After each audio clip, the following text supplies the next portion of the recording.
Oh God, it's behind me. It's real. It's real. Come on, keep moving. Oh no, it's gaining. Stay back.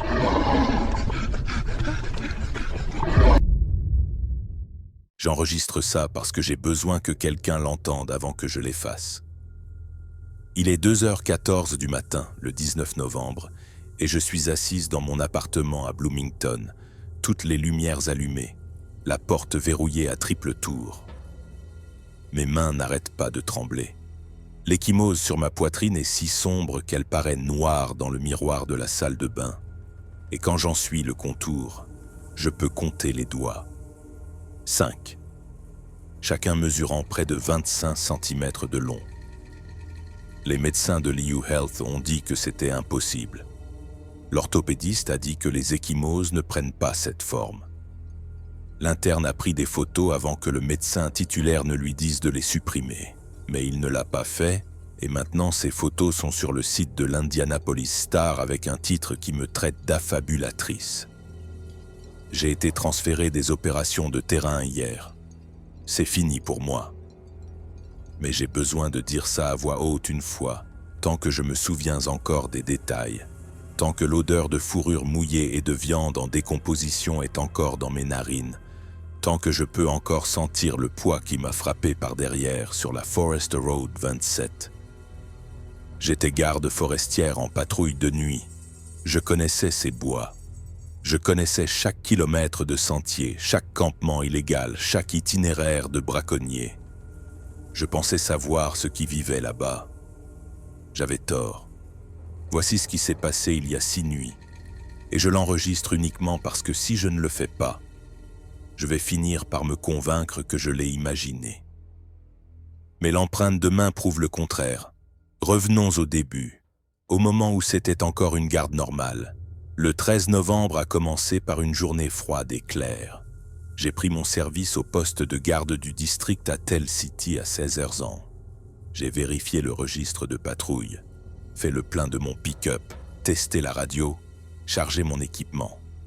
Procédure standard. Je travaillais en patrouille de nuit dans la Hoosier National Forest depuis 3 ans, couvrant la zone sud de Mogan Ridge jusqu'à Hemlock Cliffs et à l'ouest jusqu'au point de vue sur l'Ohio River.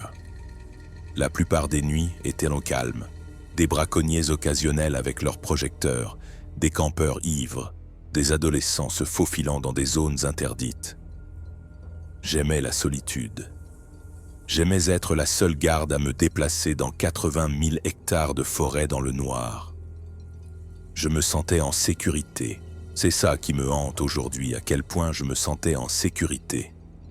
Le soleil se couchait tôt à cette période de l'année et à 18h30, j'étais au fin fond de l'arrière-pays sur la Forest Road 27, une route d'entretien en gravier qui traversait certains des terrains les plus reculés de la forêt.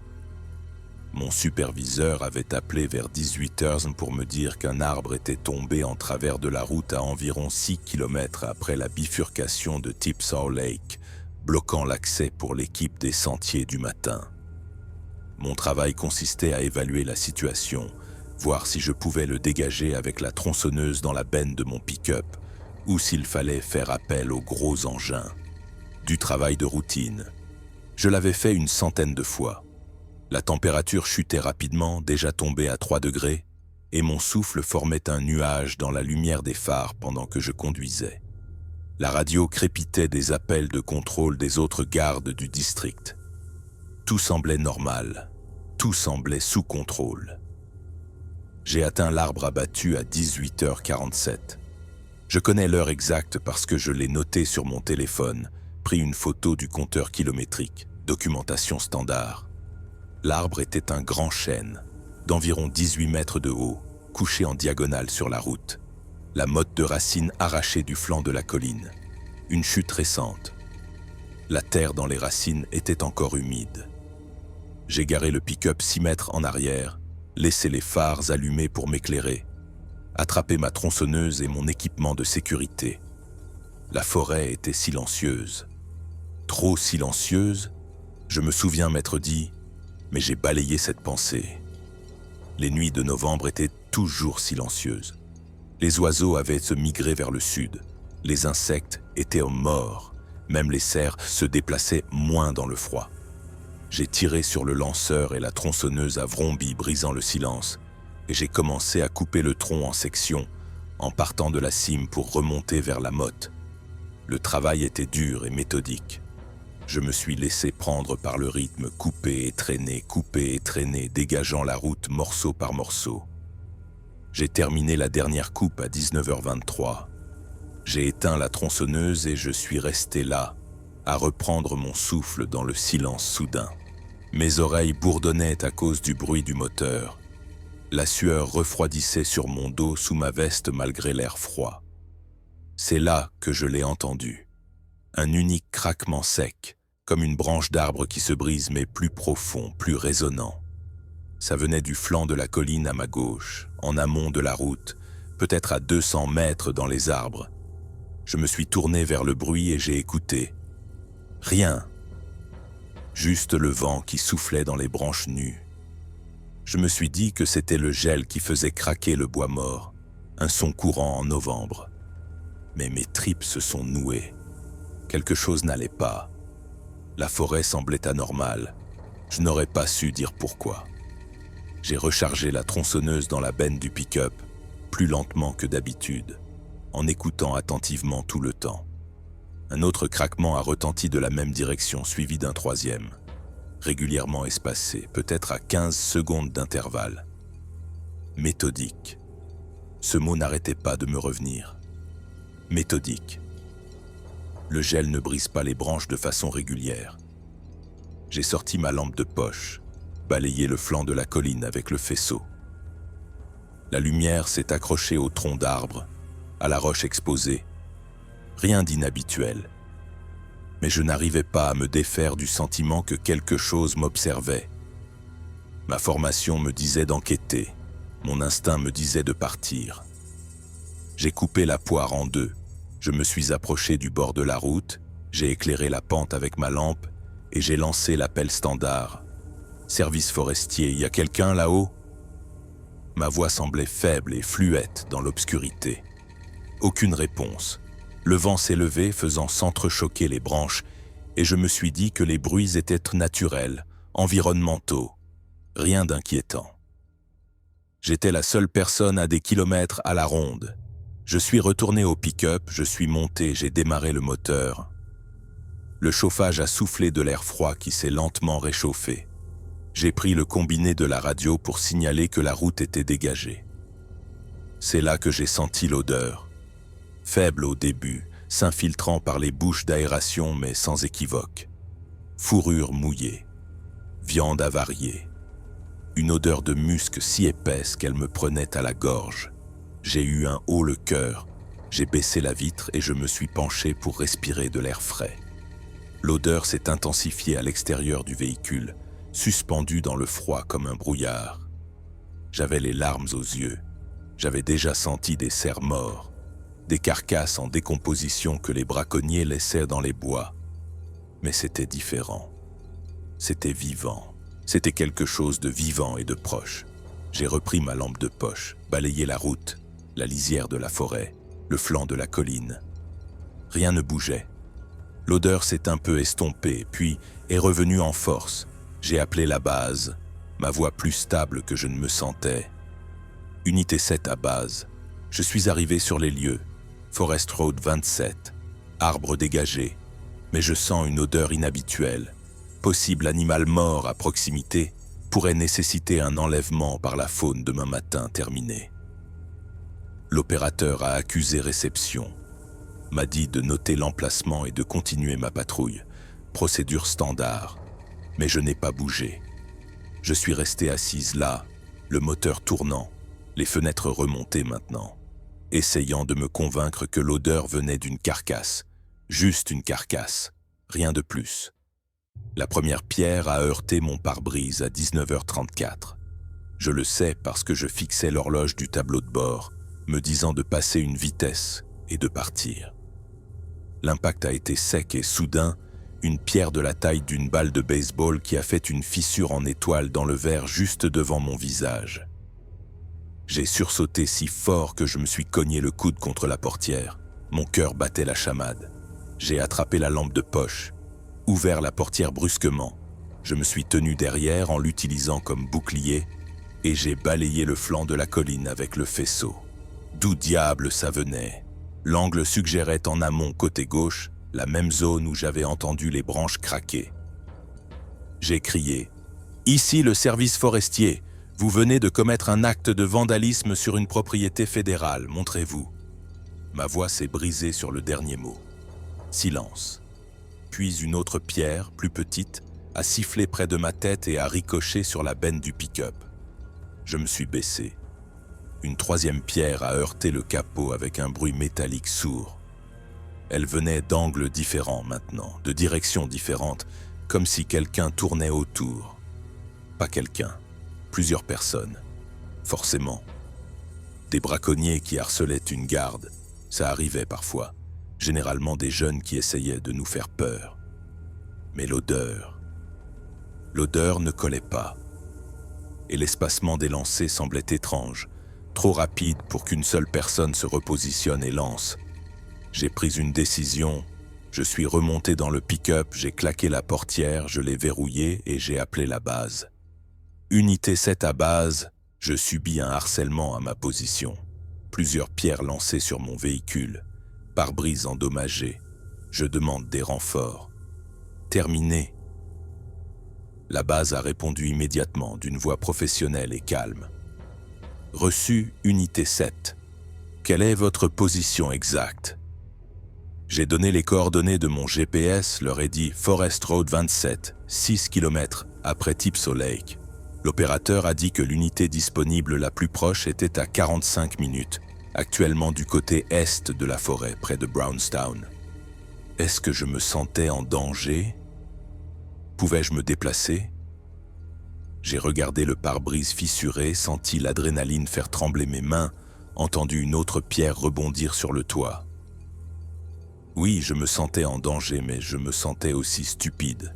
J'étais une garde forestière fédérale avec 3 ans d'expérience, une radio, un pick-up et une arme de service à la hanche. Je laissais des petits cons me chasser à coups de pierre. L'orgueil piquait plus que la peur. J'ai dit à la base que tout allait bien, que j'allais me déplacer plus loin sur la route et attendre les renforts au départ du sentier de Tipsaw Lake.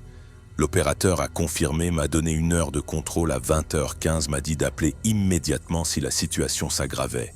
J'ai dit reçu, j'ai raccroché le combiné et j'ai passé la marche arrière. Les phares ont balayé la route pendant que je reculais, illuminant l'arbre que je venais de dégager. La route vide au-delà, le mur sombre de la forêt des 2 côtés. Rien ne bougeait.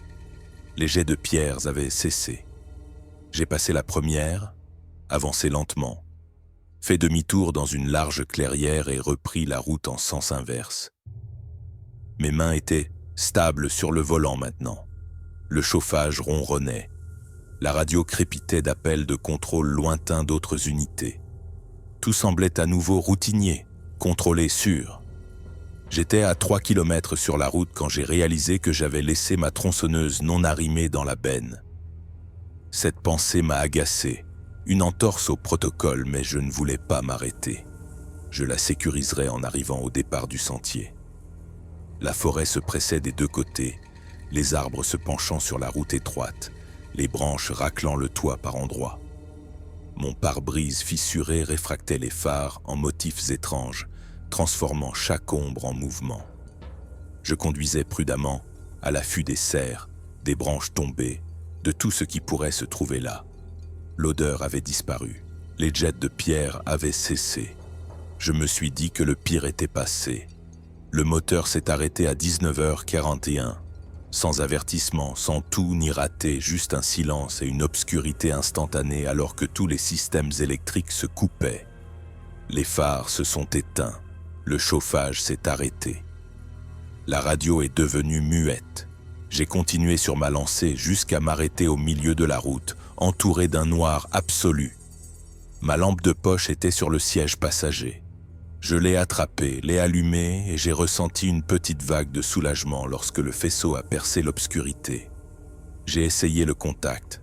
Rien, pas même un clic. J'ai ouvert le capot. Je suis sorti avec la lampe. J'ai soulevé le capot et vérifié les connexions de la batterie. Serrées et propres. Pas de corrosion. Pas de fils débranchés. La batterie était neuve, remplacée il y a 2 mois. Ça n'avait aucun sens. Je suis remonté dans le pick-up. J'ai essayé le combiné radio. Mort. J'ai essayé mon téléphone portable. Pas de réseau normal dans cette partie de la forêt. J'ai essayé ma montre GPS. L'écran était noir. J'ai appuyé sur les boutons. Rien. J'ai ressenti la première véritable pointe de peur à ce moment-là, froide et aiguë dans ma poitrine. 3 appareils à batterie distincts, tous morts simultanément. Ce n'était pas une panne mécanique, c'était autre chose. Je suis resté assise dans le pick-up en panne pendant peut-être 5 minutes, respirant lentement, essayant de penser logiquement. Les IEM n'arrivent pas dans les forêts nationales. La foudre peut griller l'électronique, mais le ciel était clair. Les éruptions solaires affectent les satellites, pas les appareils individuels. Je sombrais dans la paranoïa. L'explication la plus simple était un mauvais alternateur qui avait tué la batterie du véhicule, et ma montre et mon téléphone étaient morts par coïncidence à cause du froid. Les batteries se déchargent plus vite par basse température. C'était plausible. Ça devait être plausible. J'ai attrapé mon sac à dos derrière le siège, vérifié mon équipement à la lueur de la lampe. Pile de rechange pour la lampe, carte topographique, boussole, bouteille d'eau, barres énergétiques, couteau, mon arme de service, un Glock 22 chargé d'un chargeur plein. J'ai mis le sac, verrouillé le pick-up et commencé à marcher sur la route en direction du départ du sentier de Tipsaw Lake. C'était à environ 3 kilomètres. J'avais déjà marché plus loin. Le froid mordait à travers ma veste, mais le mouvement me tiendrait chaud. J'ai adopté un rythme régulier, le faisceau de ma lampe balayant la route devant moi, et j'ai essayé de me souvenir de la dernière fois où je m'étais senti aussi seul. Les bruits de pas ont commencé quand j'étais à un demi-kilomètre du pick-up. Lourd, délibéré, crissant dans les feuilles mortes parallèlement à la route sur ma droite, à une quinzaine de mètres dans les arbres. Je me suis arrêté. Les bruits de pas se sont arrêtés. J'ai recommencé à marcher. Les bruits de pas ont repris, s'accordant exactement à mon rythme. Je me suis de nouveau arrêté, j'ai tourné ma lampe vers le son. Le faisceau a attrapé des arbres, des ombres, rien de concluant. « Je vous entends !» ai-je crié, en essayant de paraître autoritaire. « C'est votre dernier avertissement avant que je ne signale ça comme du harcèlement criminel. » Ma voix a résonné et s'est éteinte. Les bruits de pas n'ont pas repris. Je suis resté là pendant 30 secondes, à écouter n'entendant que ma propre respiration et le vent. Quand j'ai recommencé à marcher, les bruits de pas ne sont pas revenus, mais l'odeur, si. Ce même musc épais, fourrure mouillée et pourriture, flottant sur la route par vagues. Mon estomac s'est serré.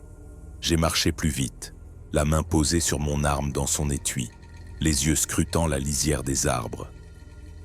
La route tournait plus loin, et je savais qu'après ce virage, il y avait un élargissement où j'aurais des lignes de vue dégagées, où je pourrais voir tout ce qui approchait. Il fallait juste que j'atteigne le virage. L'arbre est tombé juste devant moi à 20h02.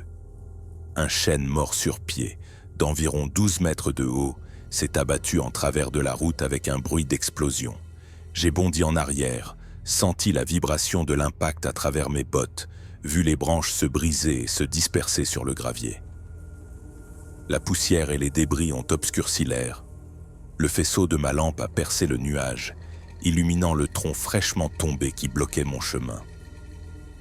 Il n'y avait pas de vent. L'arbre était debout quelques secondes auparavant, solide et stable, et maintenant il était à terre. Les arbres ne tombent pas sans raison. La pourriture, le vent, un impact. Quelque chose l'avait poussé, quelque chose d'assez fort pour faire tomber un arbre. Je me suis retourné vivement, balayant les alentours d'un cercle complet avec ma lampe, m'attendant à voir quelqu'un, quelque chose, Mais la route derrière moi était vide, la forêt était silencieuse, à l'exception des branches qui se tassaient. Je me suis approché prudemment de l'arbre tombé, j'ai éclairé le tronc. Aucune marque de scie, aucune entaille de hache.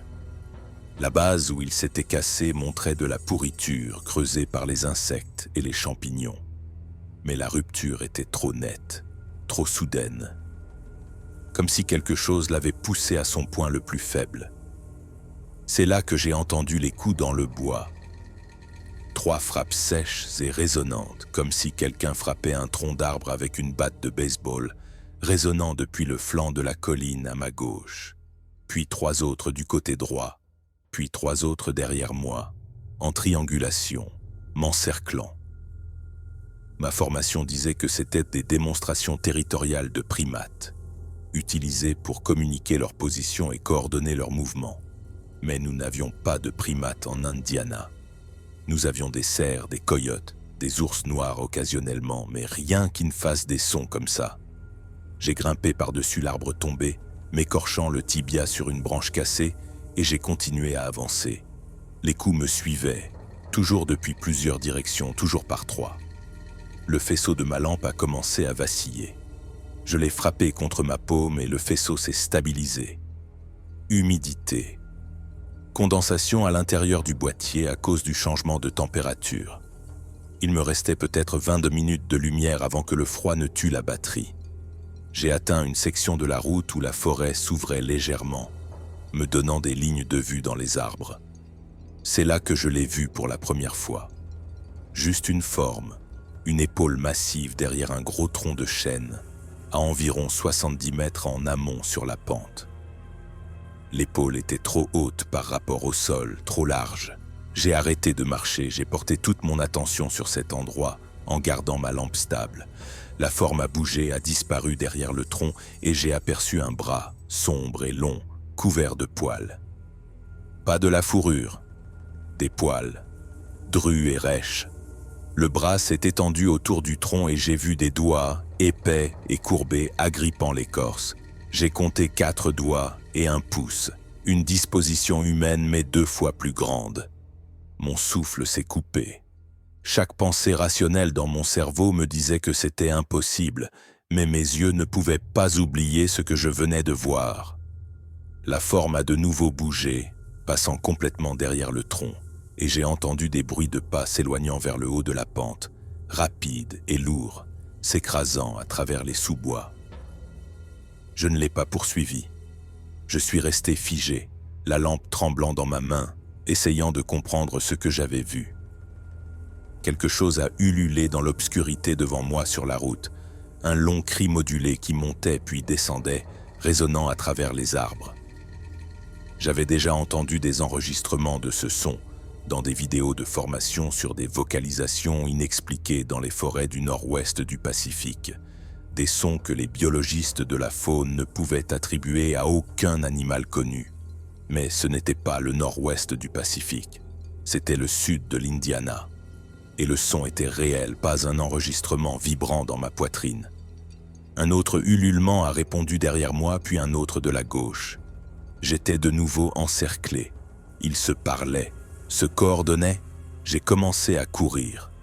Pas une course de panique, mais un mouvement tactique rapide, gardant ma lampe pointée devant, attentive aux obstacles, respirant fort. La route tournait encore et je savais que si je pouvais juste atteindre le parking du départ du sentier, je serais hors de la forêt dense, j'aurais de l'espace, j'aurais des options. Les ululements me suivaient, toujours juste hors de vue, toujours proche. Mes poumons me brûlaient. Mes jambes me faisaient mal. L'air froid me cuisait la gorge à chaque respiration. Le départ du sentier est apparu devant. Ma lampe attrapant le panneau en bois. Le parking en gravier vide. J'ai déboulé dans l'espace ouvert et je me suis arrêté, les mains sur les genoux à la recherche d'air. Le parking était sombre et vide, entouré par la forêt sur 3 côtés, ouvert sur la route, sur le 4e.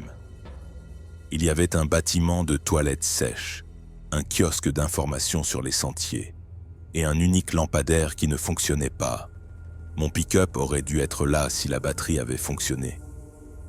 Mais j'étais seul. J'ai de nouveau vérifié ma montre. Toujours morte. J'ai estimé qu'il était environ 20h15, mon heure de contrôle prévue avec la base. Ils remarqueraient que je n'avais pas appelé. Ils enverraient quelqu'un éventuellement. Il fallait juste que j'attende. Je me suis déplacé au centre du parking d'où je pouvais voir toutes les approches et j'ai essayé de calmer ma respiration. L'odeur était partout maintenant, si épaisse que je la goûtais. Les bois autour du parking étaient absolument silencieux. Pas de vent, pas d'insectes, pas d'oiseaux de nuit, juste ce silence oppressant, observateur. La volée de pierres a commencé à ce que j'ai estimé être 20h20. Des pierres allant de galets à des morceaux de calcaire de la taille d'un pamplemousse sifflaient hors de l'obscurité de toutes les directions. Elles ont heurté le gravier autour de moi, le panneau du sentier, le bâtiment des toilettes. Une m'a effleuré l'épaule, me faisant tournoyer. J'ai couru vers le bâtiment des toilettes, le seul abri disponible, et j'ai plaqué mon dos contre le mur en béton. Les pierres continuaient de pleuvoir, méthodiques et implacables, comme si quelqu'un testait mes réactions, me guidait. J'ai dégainé mon arme, les tenues à 2 mains, pointées vers la lisière des arbres. « Agent fédéral !» ai-je crié, la voix rauque. « Montrez-vous ou je tire !» Les pierres se sont arrêtées. Le silence est retombé lourdement. J'ai gardé l'arme levée, les bras tremblants d'adrénaline et de froid, scrutant l'obscurité au-delà du faisceau de ma lampe. Les minutes ont passé. Rien ne bougeait. Mon doigt reposait à l'extérieur du pontet, procédure de sécurité, mais chaque nerf de mon corps hurlait de commencer à tirer dans les arbres. C'est là que les arbres ont commencé à trembler. Chaque arbre autour du périmètre du parking, peut-être une vingtaine d'arbres au total, a commencé à se balancer violemment d'un côté à l'autre comme pris dans un ouragan. Mais il n'y avait pas de vent. L'air était complètement immobile. J'entendais les troncs grincer, les branches craquer, les racines gémir dans le sol. C'était une démonstration d'intimidation, a fourni inutilement mon cerveau formaté, une démonstration de force coordonnée. Mais rien de naturel ne se coordonnait comme ça. Rien ne bougeait des arbres aussi grands simultanément. J'assistais à quelque chose d'impossible, et le faisceau de ma lampe passait d'un arbre à l'autre, essayant de surprendre ce qui causait cela. Les secousses se sont intensifiées. Une branche morte est tombée près de mes pieds. J'ai reculé le long du mur vers le coin du bâtiment, me donnant un angle pour voir les 2 côtés. Les secousses se sont arrêtées aussi brusquement qu'elles avaient commencé, chaque arbre s'immobilisant au même instant. Le silence semblait être une respiration retenue. Puis j'ai entendu une respiration, profonde, rythmée. Des inspirations rauques venant de juste derrière le bâtiment des toilettes, séparé de moi par peut-être 15 cm de béton. Quelque chose se tenait juste là, juste là. Je pouvais sentir son souffle, entendre ses poumons travailler, sentir la chaleur qui irradiait à travers le mur. J'ai pris une décision née de la pure panique. J'ai couru, droit à travers le parking vers la route, vers n'importe quelle direction qui n'était pas ici. Je l'ai entendu bouger derrière moi, entendu des pas massifs sur le gravier, entendu un grognement guttural qui n'était pas une expiration mais une vocalisation, un avertissement ou un défi. Je n'ai pas regardé en arrière. Le faisceau de ma lampe rebondissait follement pendant que je sprintais. Les bretelles de mon sac à dos me cisaillaient les épaules. Mon arme me semblait inutile dans ma main. J'ai atteint la route et j'ai tourné en descente, sachant que la descente menait finalement à la Highway 37, à la civilisation, à l'aide. J'ai couru au milieu de la route où mes appuis étaient les plus sûrs, où je pouvais voir tout ce qui approchait. Les pas derrière moi étaient incroyablement rapides, réduisant la distance. Je pouvais l'entendre respirer, renifler, quelque chose entre un gorille et un ours, et rien que je n'ai jamais entendu auparavant. J'ai risqué un coup d'œil en arrière et ma lampe l'a attrapé en pleine vue pendant une seconde parfaite. Il mesurait bien 2,40 m, des épaules plus larges que n'importe quel humain, des bras dépassant ses genoux, couvert de poils bruns foncés, emmêlés et épais. Le visage était plat et sombre, avec des yeux qui reflétaient le faisceau de ma lampe en un ambre brillant. La bouche était ouverte, montrant des dents. Il était au milieu de la route, à 15 mètres derrière moi, et il ne courait pas, il marchait, à grandes enjambées faciles qui couvraient le terrain plus vite que mon sprint. J'ai de nouveau regardé devant et j'ai poussé plus fort, mes jambes en feu, mon cœur battant si fort que je le sentais dans mon crâne. Ça n'arrivait pas, ce n'était pas réel. Mais les pas étaient réels, la respiration était réelle, l'odeur me noyait. Je n'ai pas vu la dépression dans la route. Mon pied a heurté le nid de poule à pleine vitesse et ma cheville s'est tordue avec un craquement que j'ai plus senti qu'entendu. Je me suis effondré lourdement, atterrissant sur mon côté droit, mon épaule encaissant l'impact. La lampe de poche s'est envolée de ma main, décrivant un arc dans les airs, atterrissant à 5 mètres de là, toujours allumée. Mon arme est restée dans ma main. J'ai essayé de me lever et ma cheville a lâché. Une douleur fulgurante remontant le long de ma jambe. Cassée ou gravement foulée, peu importe. Je ne pouvais pas courir. J'ai roulé sur le dos, j'ai levé l'arme à 2 mains et j'ai visé la forme qui approchait de l'obscurité au-delà de ma lampe tombée.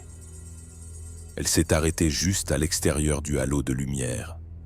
Je pouvais voir ses jambes, massives et musclées, couvertes de poils épais. Je pouvais voir ses bras pendant le long de son corps. Je pouvais voir son torse, la poitrine se soulevant et s'abaissant au rythme de sa respiration. Mais la tête restait dans l'ombre. Elle se tenait juste là, à 3 mètres, à me regarder, m'évaluer, décider. Rester en arrière, ai-je haleté, la voix brisée. Je vais vous tirer dessus. Mon doigt s'est glissé à l'intérieur du pontet. La sécurité était enlevée. J'avais 17 cartouches. À cette distance, je ne pouvais pas manquer. Mais mes mains tremblaient si fort que je n'avais pas confiance en mon tir. Et une partie de mon cerveau, celle qui fonctionnait encore, me disait que le tuer ne prouverait rien.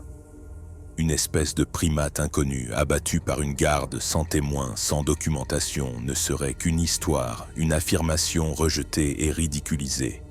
Il me fallait une preuve. Il me fallait des preuves. Mon téléphone était dans la poche de ma veste.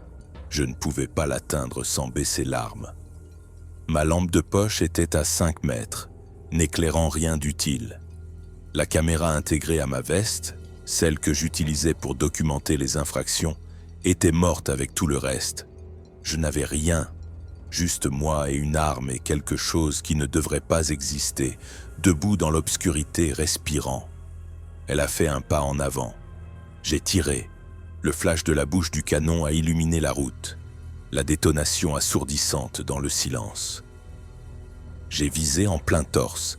J'ai serré la détente malgré le sursaut, senti le recul. La balle a touché quelque chose. J'ai entendu l'impact, mais la forme n'est pas tombée. Elle a reculé, et j'ai entendu une vocalisation, un rugissement qui était à la fois de douleur et de rage, si fort qu'il a vibré dans ma poitrine. J'ai tiré à nouveau. Un autre impact. Elle s'est déplacée latéralement, vite, hors de ma ligne de mire, dans les arbres. J'ai suivi avec l'arme, tirant 2 fois de plus dans la forêt, entendant des branches se casser et quelque chose d'énorme se déplaçant dans les sous-bois, puis le silence. Je suis resté allongé sur la route, l'arme toujours pointée vers les arbres, respirant en halètement saccadé. Ma cheville me lançait, mon épaule hurlait. L'odeur de la poudre brûlait mon nez, perçant l'odeur de musc. Je l'avais touché. 2 fois, peut-être 3. Où était le sang? Où était le corps? J'ai tendu l'oreille pour des bruits de blessures, des gémissements ou des convulsions. Rien, juste le silence infini. Il fallait que je bouge. Rester ici, c'était la mort. J'ai rengainé mon arme, rampé jusqu'à ma lampe de poche, l'ai attrapée et l'ai utilisée pour trouver une branche solide que je pourrais utiliser comme bâton de marche. Me lever m'a demandé toute mon énergie. La douleur dans ma cheville était à vomir, mais je pouvais prendre appui dessus si je bougeais prudemment. J'ai avancé en traînant les pieds sur la route, chaque pas une agonie. utilisant la branche comme support, m'arrêtant tous les quelques mètres pour regarder derrière moi. La forêt restait silencieuse. Pas de poursuite, pas de bruit. Peut-être que je l'avais gravement blessée. Peut-être qu'elle était en train de mourir quelque part dans les arbres. Ou peut-être qu'elle tournait autour, revenant sur moi d'un angle différent. Je ne savais pas. Je ne pouvais pas penser clairement à travers la douleur et le choc. J'ai juste continué à bouger, un pas après l'autre, le faisceau de la lampe me montrant une route vide devant moi. Toujours vide. J'ai marché pendant ce qui m'a semblé des heures, mais qui était probablement 30 minutes. La route est devenue plus droite, a commencé à descendre plus abruptement. J'ai reconnu des points de repère, une formation rocheuse distinctive, un passage de ruisseau. J'étais peut-être à 5 km de la Highway 37. Proche, si proche. Ma lampe de poche a de nouveau vacillé, le faisceau devenant jaune. Les piles mouraient. Je n'avais plus de rechange. Je les avais utilisées plus tôt en essayant de faire fonctionner mes appareils. Quand la lumière s'éteindrait, je serais seul dans l'obscurité totale. Cette pensée me terrifiait plus que la créature. J'ai marché plus vite, ignorant la douleur, m'appuyant lourdement sur la branche. La lampe a de nouveau vacillé, s'est éteinte et revenue. Il me restait quelques minutes, peut-être moins. J'ai commencé à prier.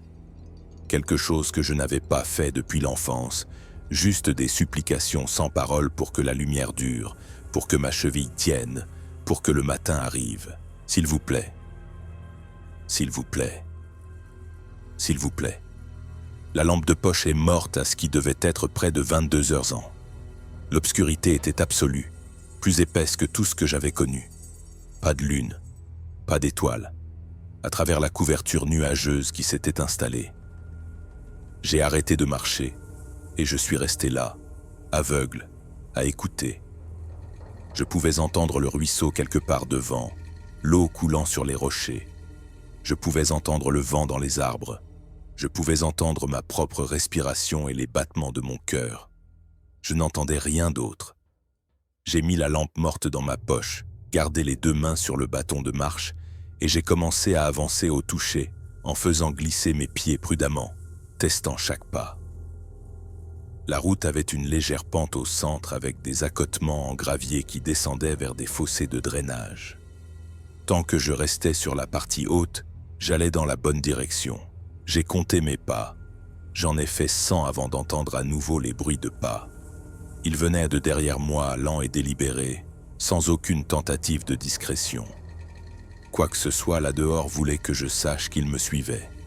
Je me suis arrêté. Les bruits de pas se sont arrêtés. J'ai recommencé à bouger. Les bruits de pas ont repris. Ils jouaient avec moi. Je le savais. Analyse du comportement de la proie, apprise en formation pour gérer les prédateurs. Poursuite et harcèlement prolongé, épuisant la cible, attendant la faiblesse. J'étais faible, j'étais blessé, aveugle, pratiquement désarmé car je ne pouvais pas tirer sur ce que je ne pouvais pas voir. J'ai quand même dégainé mon arme, l'ai tenue dans ma main droite avec le bâton de marche et j'ai continué à bouger. Ma cheville enflait dans ma botte, chaque pas plus difficile que le précédent. J'ai commencé à parler à voix haute, pas à la chose derrière moi mais à moi-même, pour rester concentré. Continue d'avancer, encore 20 pas, puis 20 de plus. Tu es proche, la Highway 37 est proche, quelqu'un te verra, quelqu'un s'arrêtera. Continue juste d'avancer. Le sol s'est nivelé et j'ai su que j'avais atteint le passage du ruisseau. Je pouvais entendre l'eau clairement maintenant, rapide et froide, gonflée par les pluies récentes. La route avait un ponceau ici, un tuyau en béton sous la chaussée avec environ 15 cm d'eau qui coulait au partant sec, peut-être 50 maintenant. Je devais trouver l'entrée du ponceau, me frayer un chemin au toucher et sortir de l'autre côté. J'ai avancé en traînant les pieds vers la droite, vers le bruit de l'eau, et mon pied a éclaboussé dans le ruisseau. Mauvaise direction. J'ai corrigé, me suis déplacé à gauche et j'ai trouvé le gravier qui remontait. Le ponceau devait être près du centre. J'ai traversé la route, balayant avec mes pieds, et j'ai senti la transition du gravier au béton. Trouvé. L'entrée du ponceau était un trou noir que je ne pouvais pas voir, mais que je pouvais sentir l'air froid et le son s'en échappant. Je me suis agenouillé, ma cheville hurlant, et j'ai tendu la main dans l'ouverture. L'eau coulait sur ma main. Le tuyau faisait peut-être 90 cm de diamètre. Je devrais ramper. L'idée de ramper dans un tuyau en béton dans l'obscurité absolue avec cette chose quelque part derrière moi m'a serré la gorge. Mais rester ici n'avait aucun sens. Il fallait que je continue d'avancer. Je me suis assise, j'ai mis mes jambes dans le tuyau et j'ai commencé à avancer sur les fesses en utilisant mes mains pour pousser, mon sac à dos raclant le haut du ponceau. L'odeur à l'intérieur du tuyau était celle de l'eau stagnante et de la moisissure. Mais elle couvrait l'odeur de musc et pour ça j'étais reconnaissante. J'ai avancé aussi vite que possible, peut-être 3 mètres dans le tuyau, à mi-chemin sous la route. L'eau a traversé mon pantalon glacial, mes mains glissaient sur le béton visqueux. Puis j'ai entendu quelque chose à l'extérieur du tuyau, des pas sur le gravier se déplaçant vers l'entrée du ponceau. Je me suis figé. Un bruit de reniflement comme un animal qui inspecte un trou. Il reniflait le ponceau, essayant de capter mon odeur. J'ai retenu mon souffle, je n'ai pas bougé. Le reniflement a continué puis s'est arrêté. J'ai entendu un poids se déplacer, des pierres crisser. Il réfléchissait. Pouvait-il passer dans le tuyau? Essayerait-il? Le silence s'est étiré. J'ai imaginé un bras massif s'étendant dans l'obscurité, des doigts tâtonnant vers moi. Je ne pouvais pas rester ici. J'ai poussé vers l'avant à nouveau, me déplaçant plus vite, ne me souciant plus du bruit. Le ponceau semblait sans fin. Ma cheville blessée traînait dans l'eau. Mes mains saignaient à force de racler le béton. Il fallait que je sorte, que je sois de l'autre côté, que je sois n'importe où sauf piégé dans ce tuyau. J'ai émergé du ponceau à bout de souffle. Je me suis hissé sur le gravier de l'autre côté et je me suis tenu sur ma seule jambe valide. J'ai écouté. Pas de bruit de pas, pas de respiration. Juste l'eau qui coulait dans le tuyau et le vent dans les arbres. Était-il parti? Avait-il décidé que je ne valais pas la peine d'être suivi? Ou était-il déjà devant moi, à m'attendre sur la route? J'ai recommencé à marcher, utilisant le bâton, gardant l'arme dans mon autre main. La route descendait plus abruptement ici, je me souvenais. Et après peut-être un autre 1,5 kilomètre, elle croiserait une plus petite route de comté qui menait à l'autoroute. Je devais atteindre cette intersection. Je devais. Mon corps était en train de lâcher, le choc, le froid et la douleur submergeant tout. J'ai trébuché, me suis rattrapé, j'ai continué à avancer, j'ai de nouveau trébuché. Ma vision inutile dans l'obscurité a commencé à montrer des points lumineux, des artefacts visuels de mon cerveau qui déraillaient. J'étais proche de l'effondrement, je connaissais les signes, l'hypothermie qui s'installait, la chute d'adrénaline imminente. Je devais continuer à bouger ou je m'assierais pour ne jamais me relever. L'intersection était marquée par un panneau stop que je ne pouvais pas voir, mais que j'ai reconnu au toucher lorsque mon bâton de marche a heurté le poteau métallique. J'avais atteint la route de comté. J'ai tourné à gauche, vers l'autoroute, et j'ai commencé ce que j'espérais être le dernier kilomètre. La route de comté était goudronnée, plus lisse, plus facile à parcourir dans le noir. J'ai avancé plus vite, mon espoir renaissant. Des voitures utilisaient cette route. Pas beaucoup la nuit, mais quelques-unes. Il m'en fallait juste une voiture pour me voir, s'arrêter, m'aider. J'ai gardé mon arme dans son étui maintenant, les 2 mains sur le bâton de marche, ma cheville au-delà de la douleur, engourdie. Le vent s'est levé, apportant l'odeur de la pluie. Une tempête approchait. J'ai senti les premières gouttes, froides et vives. En quelques minutes, c'était une averse torrentielle, me trempant jusqu'aux os, plaquant mes cheveux sur mon crâne, coulant dans mes yeux. Mais la pluie semblait propre. Elle lavait l'odeur de musc. Elle lavait le sang et la terre. J'ai levé le visage et je l'ai laissé me frapper, me réveiller, me donner l'énergie de continuer à avancer. Je ne sais pas combien de temps j'ai marché sous la pluie. Le temps n'avait plus de sens.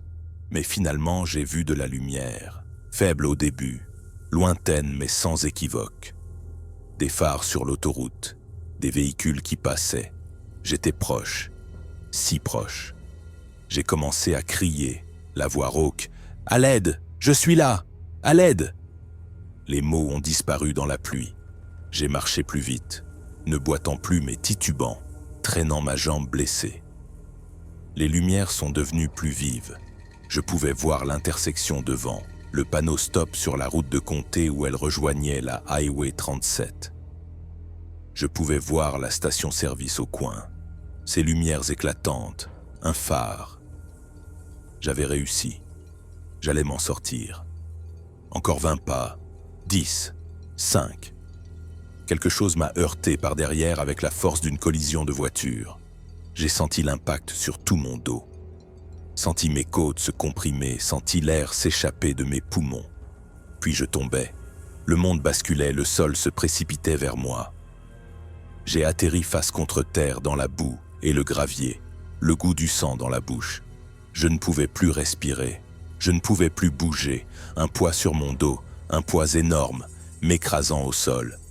J'ai senti quelque chose toucher ma tête, la pousser sur le côté, presque doucement.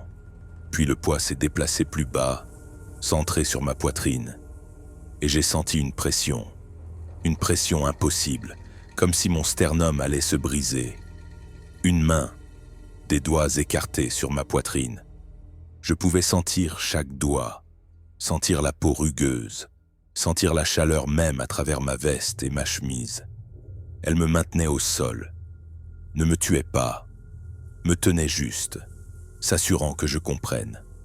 J'étais une proie. Je n'étais autorisé à vivre que parce qu'elle le permettait. La pression a augmenté et ma vision est devenue blanche de douleur. Mes côtes ont grincé. J'ai essayé de crier mais je n'avais plus d'air. L'obscurité a envahi ma vision. La dernière chose dont je me souviens, c'est le bruit d'une respiration juste à côté de mon oreille.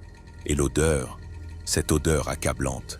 Et de penser avec une clarté parfaite que j'allais mourir ici, à 9 mètres d'une station-service, et que personne ne saurait jamais ce qui s'était vraiment passé.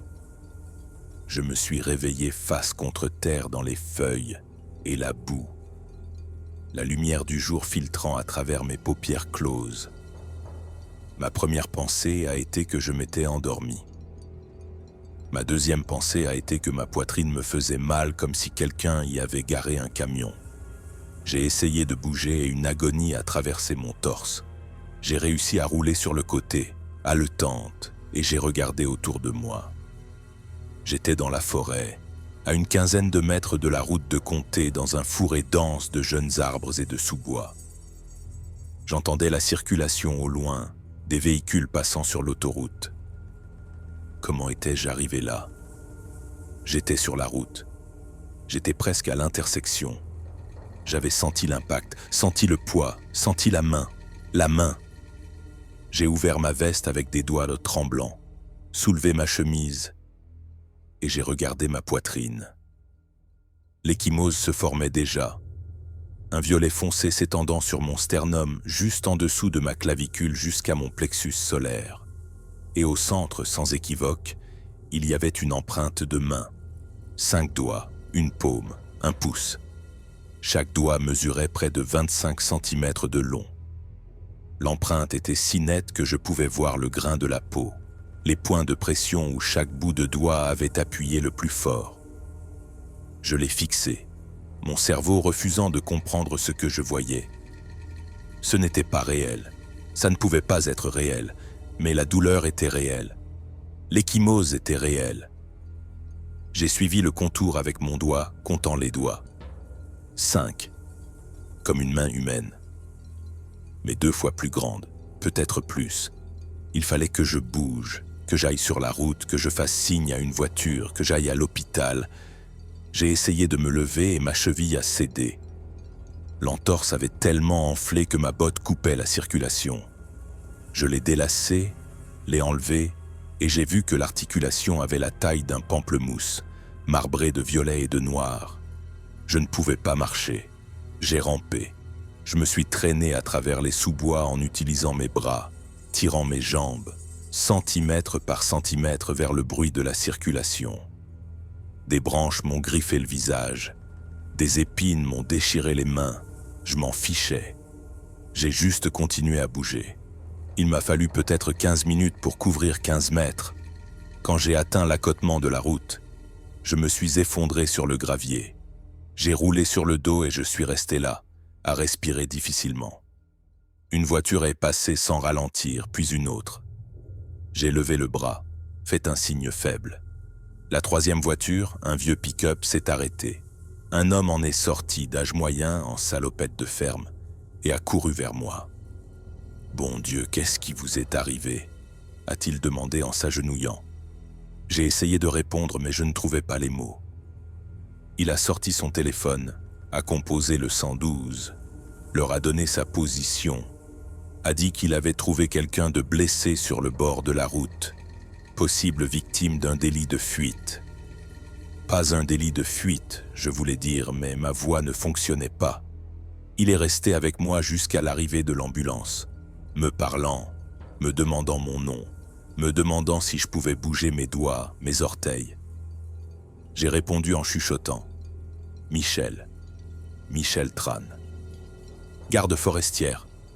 Hoosier National Forest. Je suis tombé et je me suis fait mal à la poitrine. Les ambulanciers ont stabilisé ma cheville, m'ont donné de l'oxygène, m'ont chargé sur un brancard. L'une d'eux, une jeune femme aux yeux bienveillants, m'a demandé ce qui était arrivé à ma poitrine. L'ecchymose était visible même à travers ma chemise. Je lui ai dit que j'étais tombé sur quelque chose, un rocher ou une bûche, que j'avais heurté fort. Elle a hoché la tête, n'a pas insisté, mais je l'ai vue échanger un regard avec son partenaire. À l'hôpital de Paoli, ils ont radiographié ma poitrine, ma cheville, mon épaule. Rien de cassé. Contusion sévère du sternum, entorse de la cheville de grade 2, ecchymose profonde sur mon épaule. Ils m'ont de nouveau demandé ce qui s'était passé. J'ai donné la même histoire. Tombé en patrouille, heurté une bûche, tordu la cheville. Ils ont demandé si j'avais été agressé. J'ai dit non. Ils ont demandé si je me sentais en sécurité en rentrant chez moi. J'ai dit oui. Le médecin qui a examiné ma poitrine, un homme plus âgé aux cheveux gris et aux mains sûres, a mesuré l'ecchymose avec un compas, l'a photographié sous plusieurs angles et a dit qu'il n'avait jamais rien vu de tel. La pression requise pour créer une ecchymose aussi profonde et étendue causerait normalement des fractures de côte. J'avais de la chance. La forme était inhabituelle. Presque comme une empreinte de main, a-t-il dit, presque en souriant, comme si c'était une curiosité. Je n'ai pas souri en retour. Ils m'ont gardé en observation pour la nuit. J'étais allongé dans le lit d'hôpital, fixant le plafond, sentant la douleur dans ma poitrine à chaque respiration, pensant à ce qui s'était passé. Avait-il essayé de me tuer, ou de m'avertir, ou juste de démontrer sa puissance? Je lui avais tiré dessus, je l'avais touché au moins 2 fois, et au lieu de me tuer en représailles, il m'avait juste maintenu au sol, pressé sa main sur ma poitrine et m'avait laissé inconsciente mais vivante dans les bois où je serais trouvé. Cela semblait intentionnel. Cela ressemblait à un message. J'ai pensé à le signaler, à déposer un rapport d'incident officiel, à dire toute la vérité à mes supérieurs. Mais qu'aurais-je dit? J'ai rencontré un primate bipède de 2,40 m qui lançait des pierres, secouait des arbres et a laissé une empreinte de main sur ma poitrine. Il m'aurait mené de mise en congé administratif dans l'attente d'une évaluation psychiatrique. Il m'aurait pris mon insigne. Ça aurait été fini pour moi. Alors je n'ai rien dit. Quand ma supérieure a appelé le lendemain matin, je lui ai dit que j'avais eu un accident avec le pick-up en évitant un cerf, que j'étais sorti à pied, que j'étais tombé dans le noir et que je m'étais blessé. Elle a été compatissante, m'a dit de prendre tout le temps dont j'avais besoin pour me remettre, a dit que le véhicule était déjà en réparation. Je l'ai remercié et j'ai raccroché. Un journaliste de l'Indianapolis Star a eu vent de l'histoire d'une manière ou d'une autre. Peut-être qu'il surveillait les admissions à l'hôpital, peut-être qu'il avait une source aux urgences. Il s'est présenté à mon appartement 2 jours après ma sortie, a frappé à ma porte, s'est présenté comme Jake Presley, a dit qu'il avait entendu dire que j'avais une blessure inhabituelle suite à une rencontre en forêt. J'ai essayé de fermer la porte, mais il a été persistant, professionnel, a dit qu'il voulait juste voir l'ecchymose, prendre une photo sans nom si je ne le voulais pas. Contre toute logique, je lui ai montré. J'ai soulevé ma chemise et je l'ai laissé photographier l'empreinte de main. Elle était devenue presque noire à ce moment-là, les doigts clairement définis. Il m'a demandé ce qu'il avait causé. Je lui ai dit que je ne savais pas. Il m'a demandé si je pensais que c'était un animal. J'ai dit que je ne voulais pas spéculer. Il m'a demandé si j'avais déposé un rapport. J'ai dit que c'était une information médicale personnelle. Il m'a remercié, a laissé sa carte, a dit que la photo pourrait paraître dans le journal si elle était d'intérêt public. J'ai jeté la carte.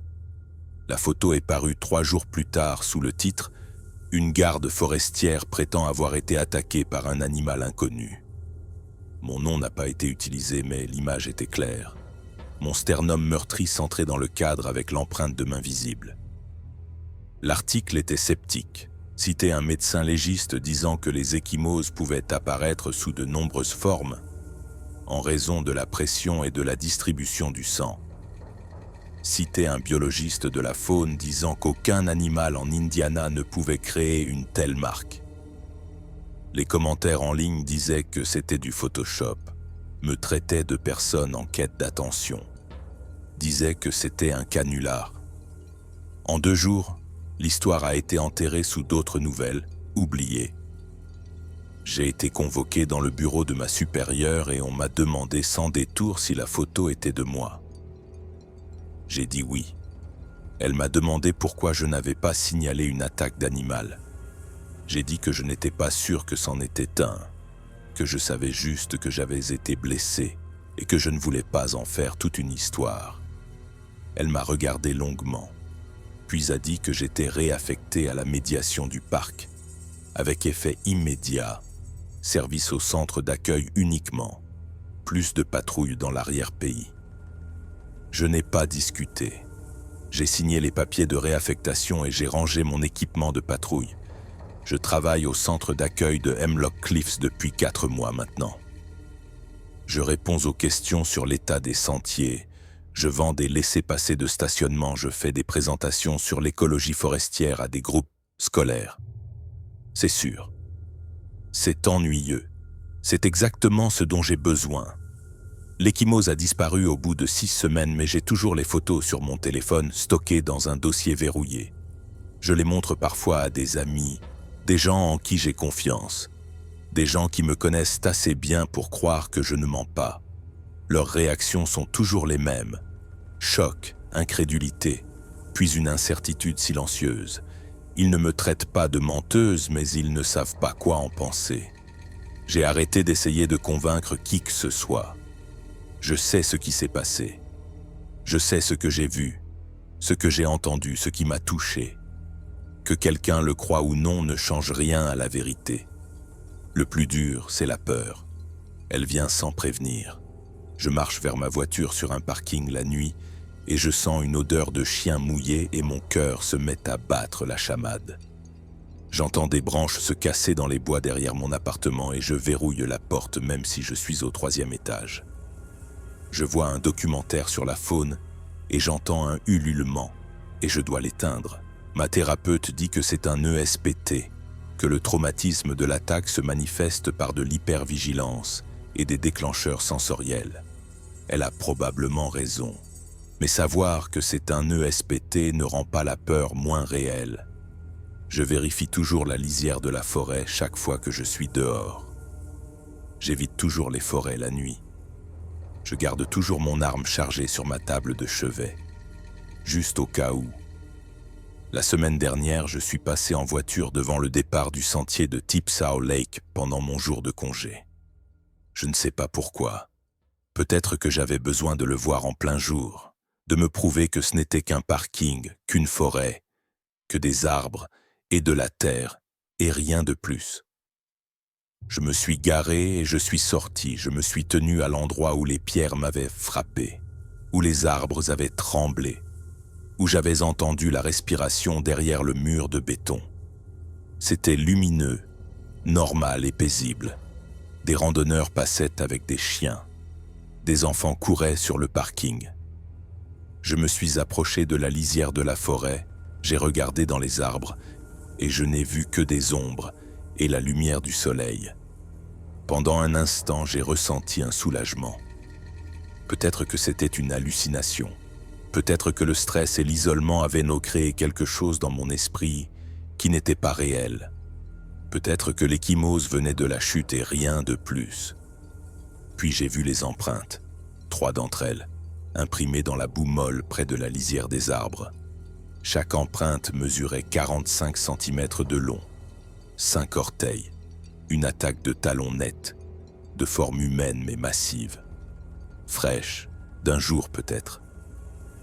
Je suis resté là à les regarder, sentant mes mains se mettre à trembler, sentant la peur revenir en force. C'était réel. Ça avait toujours été réel. Et c'était toujours là, quelque part dans ces 80 000 hectares, se déplaçant à travers la forêt, laissant des signes que personne ne croirait. J'ai pris des photos des empreintes.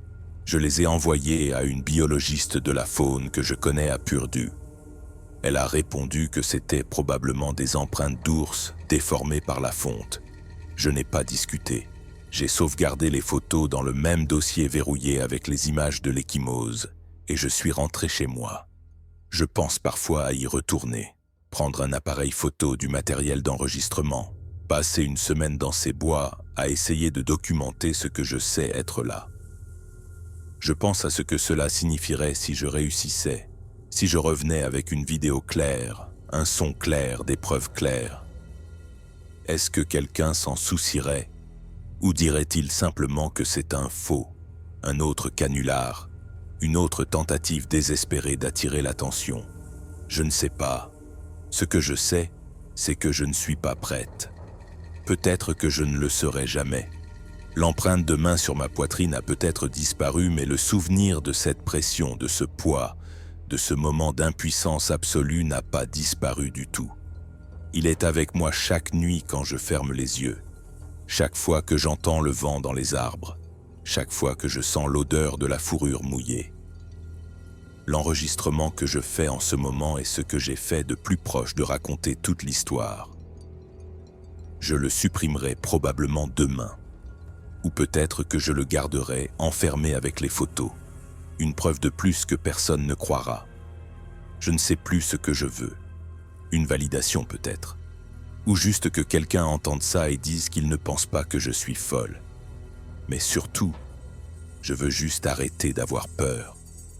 Je veux marcher dans une forêt sans regarder par-dessus mon épaule. Je veux dormir sans rêver d'yeux ambrés dans l'obscurité, de doigts s'enfonçant dans ma poitrine, du bruit d'une respiration qui n'était pas tout à fait animale et pas tout à fait humaine. Je veux oublier ce que c'était que d'être une proie, mais je ne peux pas oublier. Et l'empreinte de main, même si elle a disparu maintenant, est toujours là. Je la sens chaque fois que je prends une profonde inspiration, chaque fois que ma poitrine me fait mal à cause du froid, chaque fois que quelqu'un me demande pourquoi je ne fais plus de patrouille. Je leur dis que je voulais un changement. Je leur dis que le centre d'accueil me convient mieux. Je leur dis beaucoup de choses qui ne sont pas tout à fait des mensonges, mais qui ne sont pas non plus la vérité. La vérité, c'est que je suis terrifié à l'idée de retourner dans ces bois. La vérité, c'est que je sais que j'ai eu de la chance, que ce qui m'a maintenu au sol cette nuit-là aurait pu me tuer et a choisi de ne pas le faire, et je ne sais pas pourquoi. La vérité, c'est que je vois son empreinte de main chaque fois que je me regarde dans le miroir, même s'il n'y a plus rien. La vérité, c'est que je suis assise ici à 2h14 du matin avec toutes les lumières de mon appartement allumées, enregistrant ce témoignage que personne n'entendra jamais, essayant de me convaincre que j'ai survécu et que c'est suffisant. Mais ce n'est pas suffisant. Parce qu'une partie de moi est toujours allongée face contre terre dans la boue sur la Forest Road 27, sentant le poids sur mon dos, sentant les doigts écartés sur ma poitrine, sachant avec une certitude absolue que je ne suis pas seul dans ces bois et que je ne l'ai jamais été. Quelque chose vit dans la Hoosier National Forest que nous ne reconnaissons pas, que nous ne nommons pas, que nous prétendons ne pas exister. Et il sait que nous sommes là. Il nous observe, il nous tolère. Jusqu'à ce qu'il ne le fasse plus, j'ai eu de la chance. La prochaine personne n'en aura peut-être pas. Et quand elle sortira de la forêt avec sa propre histoire, ses propres blessures, ses propres preuves impossibles, j'espère que quelqu'un la croira. Parce que personne ne m'a cru. Et c'est peut-être la partie la plus terrifiante de toutes. Pas que ça existe, mais que même quand ça laisse une preuve imprimée sur votre peau, même quand ça vous marque aussi clairement qu'un fer rouge, le monde vous regardera et dira que ça n'a pas pu arriver, que vous mentez, ou que vous êtes folle, ou désespéré d'attirer l'attention. Le monde effacera ce qui vous est arrivé, et il ne vous restera que des cicatrices, des cauchemars et la connaissance que vous ne pourrez jamais retourner dans les bois sans vous demander si ça vous observe à nouveau. Voilà où j'en suis maintenant. Assise dans mon appartement, regardant les photos, sentant la pression fantôme sur ma poitrine, attendant que mes mains arrêtent de trembler. L'ecchymose a disparu, mais la marque reste. Pas sur ma peau. Quelque part de plus profond. Un endroit que je ne peux pas montrer à un médecin, à un journaliste ou à un ami. Un endroit qui me fait mal quand je pense à la Forest Road 27, à l'odeur de fourrure mouillée et de viande en décomposition, au bruit des arbres secoués dans une nuit sans vent, au moment où j'ai réalisé que j'étais passé de prédateur à proie en l'espace d'un battement de cœur. Cette marque ne s'effacera jamais. C'est la partie que personne ne vous dit sur des rencontres comme celle-ci. La blessure guérit, mais la connaissance, non. Vous ne pouvez pas désapprendre ce que vous avez vu. Vous ne pouvez pas ne plus sentir ce qui vous a touché.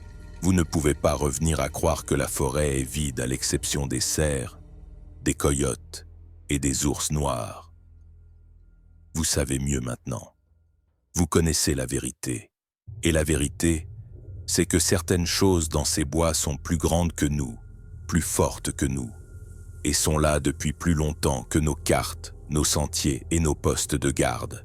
Nous sommes des visiteurs sur leur territoire, et parfois, si nous allons trop loin, si nous nous aventurons trop profondément, si nous sommes au mauvais endroit au mauvais moment, ils nous le rappellent.